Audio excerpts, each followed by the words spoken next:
பல்கலைக்கழகங்களின் வேந்தராக ஆளுநரே தொடர்கிறார். துணை வேந்தர்களை நியமிக்கும் அதிகாரம் மட்டுமே அரசுக்கு வழங்கப்பட்டுள்ளதாகவும் ஆளுநர் மாளிகை விளக்கம்.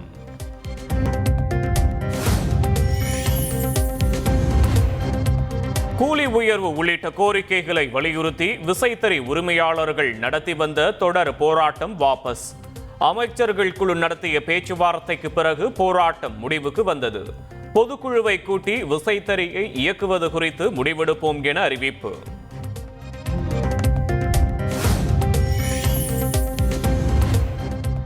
மதிமுக கட்சி பொறுப்பிலிருந்து விலகும் முடிவை திரும்ப பெற்றார் துரை வைகோ. நிர்வாக குழு கூட்டத்தில் பெரும்பாலான நிர்வாகிகள் வலியுறுத்தியதை தொடர்ந்து மீண்டும் முதன்மை செயலாளராக தொடர்வதாக அறிவிப்பு.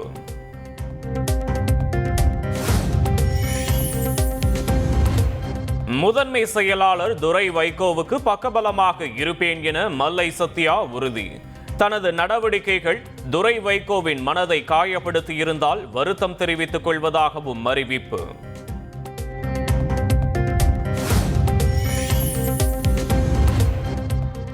மல்லை சத்யா துரை வைகோ கருத்து வேறுபாடு குறித்து வைகோ விளக்கம். நீரடித்து நீர் விலகாது என கருத்து.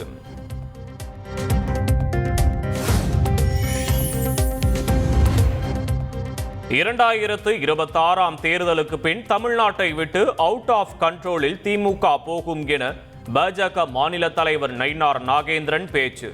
உள்துறை அமைச்சர் அமித்ஷா அடிக்கடி வருவார் என்றும் தமிழ்நாட்டிலும் ஆட்சி மாற்றம் நிகழும் என்றும் நம்பிக்கை.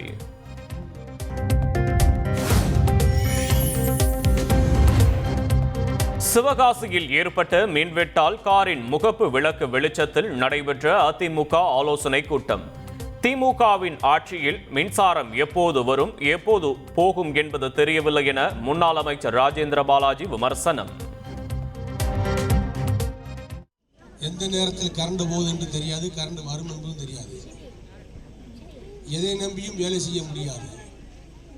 ரேஷன் கடைக்கு போனாலும் அரிசி இல்லை, பருப்பு இல்லை, மண்ணெண்ணெய் இல்லை, எந்த பொருளும் கிடைப்பதில்லை. எல்லா வெளி மார்க்கெட்டில் விற்பனையாகி கொண்டிருக்கிறது.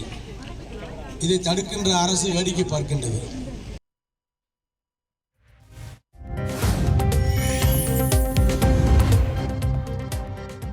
நாளை முதல் 3 நாட்கள் வேலை நிறுத்தத்தில் ஈடுபட போவதாக நியாய விலைக்கடை பணியாளர்கள் சங்கத்தினர் அறிவிப்பு. பேச்சுவார்த்தை நடத்தி 6 அம்ச கோரிக்கைகளை ஏற்காவிட்டால் மறியல் போராட்டம் நடத்தப்படும் என்றும் எச்சரிக்கை.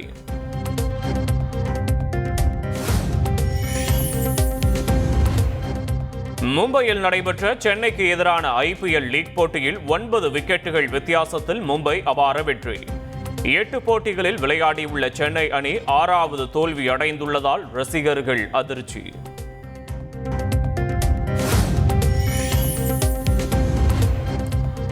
பிளே ஆஃப் சுற்றுக்கு செல்ல அடுத்த 6 போட்டிகளிலும் வெற்றி பெற வேண்டிய கட்டாயத்தில் சென்னை அணி. அதிக ரன் ரேட்டில் பிளே ஆஃப் சுற்றுக்கு செல்லும் என ரசிகர்கள் நம்பிக்கை.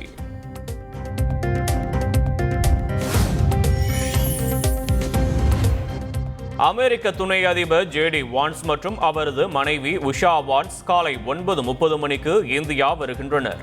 ஜெய்ப்பூர் மற்றும் ஆக்ரா உள்ளிட்ட நகரங்களை சுற்றி பார்க்க உள்ளதாக தகவல்.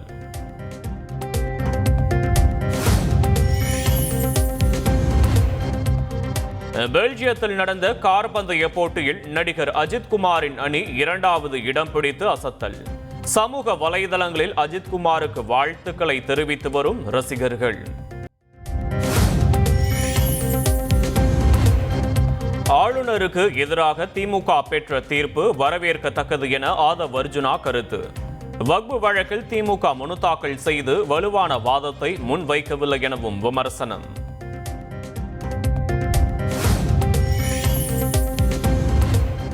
கட்சி நிர்வாகிகள் கட்டாயப்படுத்தி தங்கள் விழாக்களில் கலந்து கொள்ள வைப்பது மன அழுத்தத்தை தருகிறது. அழுத்தம் கொடுத்து அழைத்து செல்வதால் கட்சி பணிகளை மேற்கொள்ள முடியவில்லை என திருமாவளவன் வருத்தம்.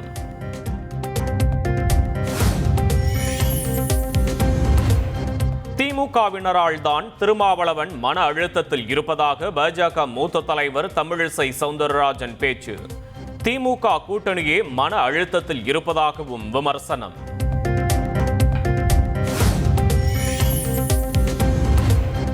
அதிமுக பொதுச் செயலாளர் எடப்பாடி பழனிசாமிக்கு ஆதரவாக பேசிய தமிழக வாழ்வுரிமை கட்சி தலைவர் வேல்முருகன். மிரட்டி கூட்டணி வைத்தாலும் இபிஎஸ்ஸின் உள்ளார்ந்த எண்ணம் இஸ்லாமியருக்கு எதிராக சிந்திக்காது என்றும் கருத்து.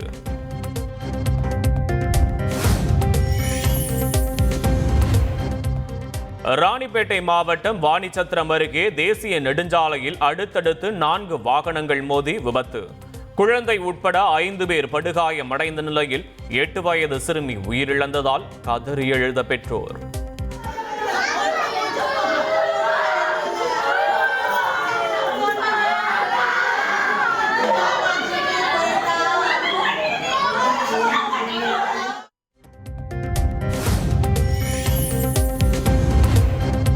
கள்ளக்குறிச்சி மாவட்டம் பெருதிவிமங்கலம் பகுதியில் பேருந்தின் சக்கரம் கழண்டு 200 மீட்டர் தூரத்தில் ஓடியதால் பரபரப்பு. அதிர்ஷ்டவசமாக காயமின்றி தப்பிய 25 பயணிகள்.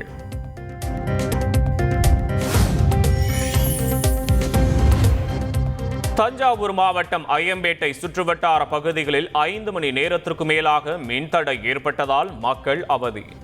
மின் வாரியத்தை கண்டித்து பேருந்தை மறித்து சாலை மறியலில் ஈடுபட்ட பொதுமக்கள்.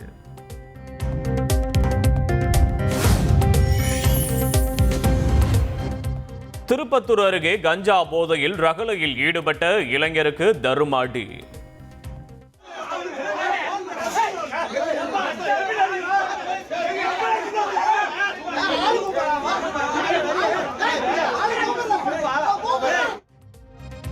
இருதரப்பு தகராறாக மாறியதால் பேசி கலைந்து போக வைத்த போலீசார்.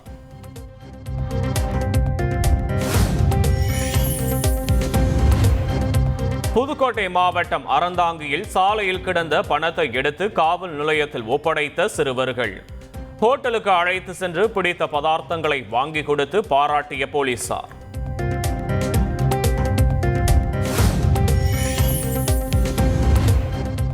தருமபுரி மாவட்டம் மாட்லாம்பட்டி பகுதியில் நடைபெற்ற கல் விடுதலை மாநாடு. கல்லை மதுவிலக்கு சட்டத்திலிருந்து நீக்கி உணவாக அறிமுகப்படுத்த வலியுறுத்தல். 4 மாத பச்சிலம் குழந்தைக்கு கல்லை ஊட்டி போராட்டம்.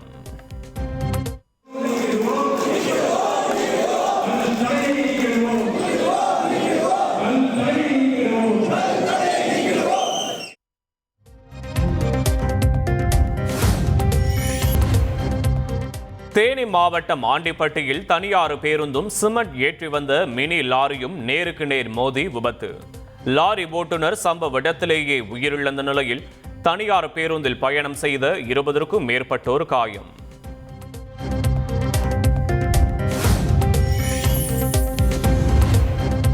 சென்னை வியாசர்பாடியில் மனைவியுடன் நடந்து சென்று கொண்டிருந்த பிரபல ரவுடியான தொண்டைராஜ் வெட்டி கொலை. தொண்டைராஜ் மீது 3 கொலை உட்பட 15க்கும் மேற்பட்ட வழக்குகள் நிலுவையில் உள்ள நிலையில் மர்ம கும்பல் வெறி செயல்.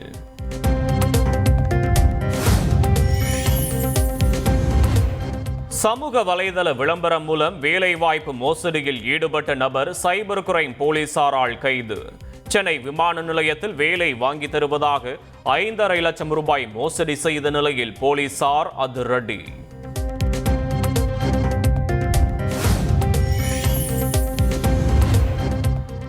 செங்கல்பட்டு மாவட்டம் மதுராந்தகம் அருகே வயலில் அறுந்து கிடந்த மின்கம்பியை மிதித்த விவசாயி உயிரிழப்பு. உடலை மீட்டு போலீசார் விசாரணை.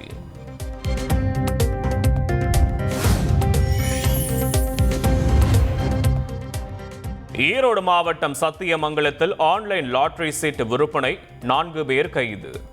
கார், லேப்டாப், பிரிண்டர் உள்ளிட்டவற்றையும் பறிமுதல் செய்து போலீசார் அதிரடி.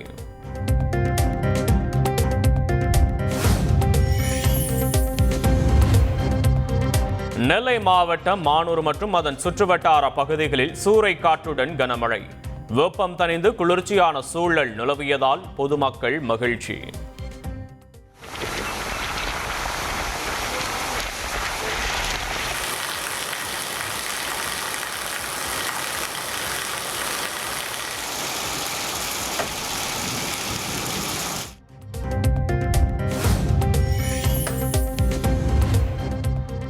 தமிழ் சினிமாவில் நல்ல கதையும் நல்ல நடிப்பும் குறைந்து விட்டதாக இசையமைப்பாளர் கங்கை அமரன் வேதனை. நல்ல கதையாக இருந்தால் இளையராஜாவை இலவசமாக இசையமைக்க வைப்பதாகவும் உறுதி. சாங்கதா பண்ணி கொடுத்துருந்தான் சொல்லி நான் என்னால் பண்ண முடியும், அதுக்கு தான் சொல்கிறேன். ஏன்னா அதுக்கான கதைகள் அவருக்கு இல்லை, கேளுங்க, அவர் கதையை கட்டுறோன்னா இதுக்கெல்லாம் நமக்கு இன்னைக்கு வேற.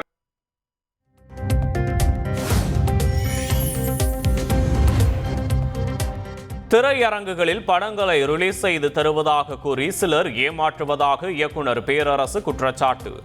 சிறிய பட்ஜெட் படங்களை ரிலீஸ் செய்யவே முடியவில்லை என்றும் வேதனை.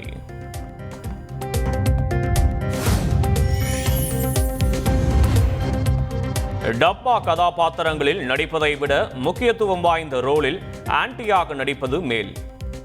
விருது விழா ஒன்றில் நடிகை சிம்ரன் நெத்து எடி.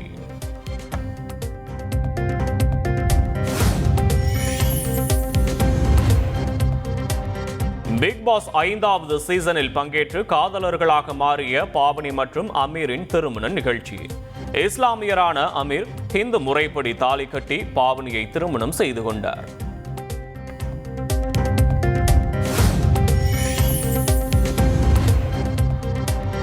புதுச்சேரி அரசின் பாண்லே ஐஸ்கிரீம், குல்ஃபி உள்ளிட்ட பொருட்களின் விலை இன்று முதல் உயர்வு. ₹1 முதல் அதிகபட்சம் ₹70 வரை உயர்த்தப்பட்டுள்ளதால் பொதுமக்கள் அதிருப்தி.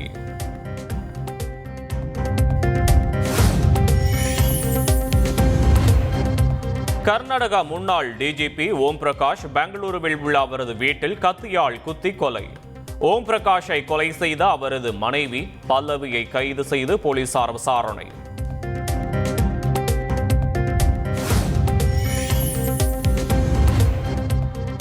ஜம்மு காஷ்மீரின் ரம்பான் மாவட்டத்தில் கனமழை மற்றும் ஆலங்கட்டி மழையால் பல இடங்களில் நிலச்சரிவு. வீடுகள், வாகனங்கள் மண்சரிவில் புதைந்து 3 பேர் உயிரிழந்த நிலையில் மீட்பு பணியில் ராணுவம் தீவிரம்.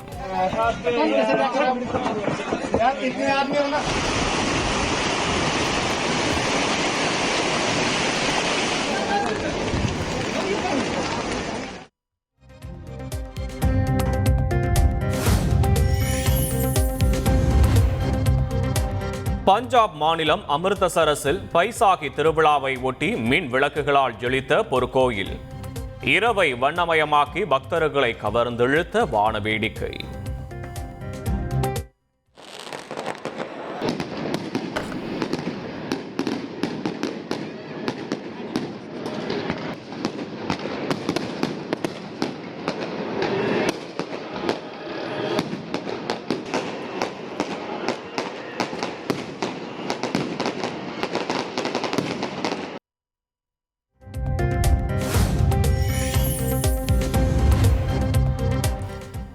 ஈஸ்டரை ஒட்டி வாட்டிகனில் சிறப்பு திருப்பலியில் உரையாற்றிய போப் பிரான்சிஸ்.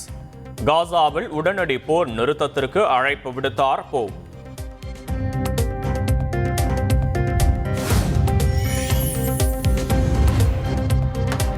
காசாவில் கடந்த மாதம் 15 மருத்துவ பணியாளர்கள் கொல்லப்பட்டது குறித்து விசாரணையை நிறைவு செய்தது இஸ்ரேல் ராணுவம். தாக்குதலில் பொதுமக்கள் உயிரிழந்ததற்கு வருத்தம் தெரிவிப்பதாகவும் அறிக்கை வெளியீடு.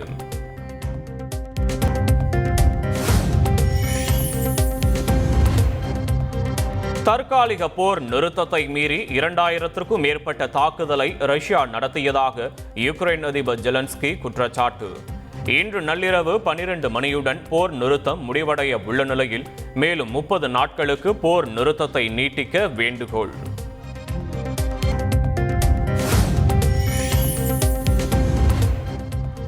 போரை நிறுத்துவது தொடர்பாக இந்த வாரம் யுக்ரைன் ரஷ்யா ஒப்பந்தம் செய்யும் என அமெரிக்க அதிபர் ட்ரம்ப் நம்பிக்கை. இரு நாடுகளும் அமெரிக்காவுடன் இணைந்து முக்கிய பேச்சுவார்த்தை நடத்த உள்ளதாக அறிவிப்பு.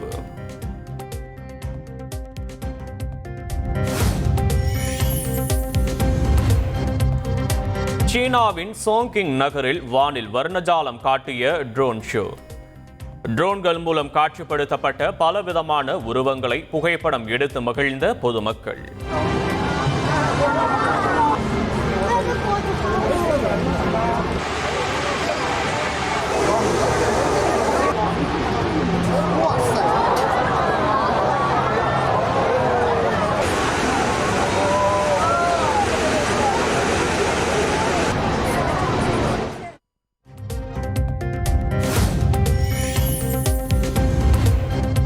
ஐபிஎல் தொடரில் இன்று நடைபெறும் 39வது லீக் போட்டியில் கொல்கத்தா மற்றும் குஜராத் அணிகள் பல பரீட்சை. கொல்கத்தா ஈடன் கார்டன்ஸ் மைதானத்தில் இரவு 7:30 மணிக்கு மோதல்.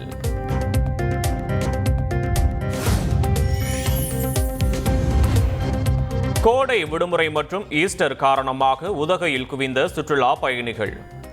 ரோஜா பூங்காவில் வண்ண மலர்களை கண்டு ரசித்தும் படகு இல்லத்தில் படகு சவாரி செய்தும் மகிழ்ச்சி.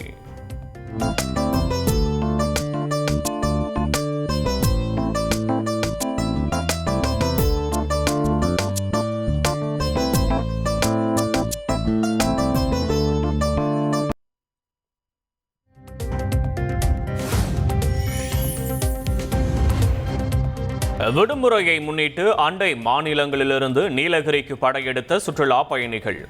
இ பாஸ் நடைமுறையால் கடும் போக்குவரத்து நெரிசல்.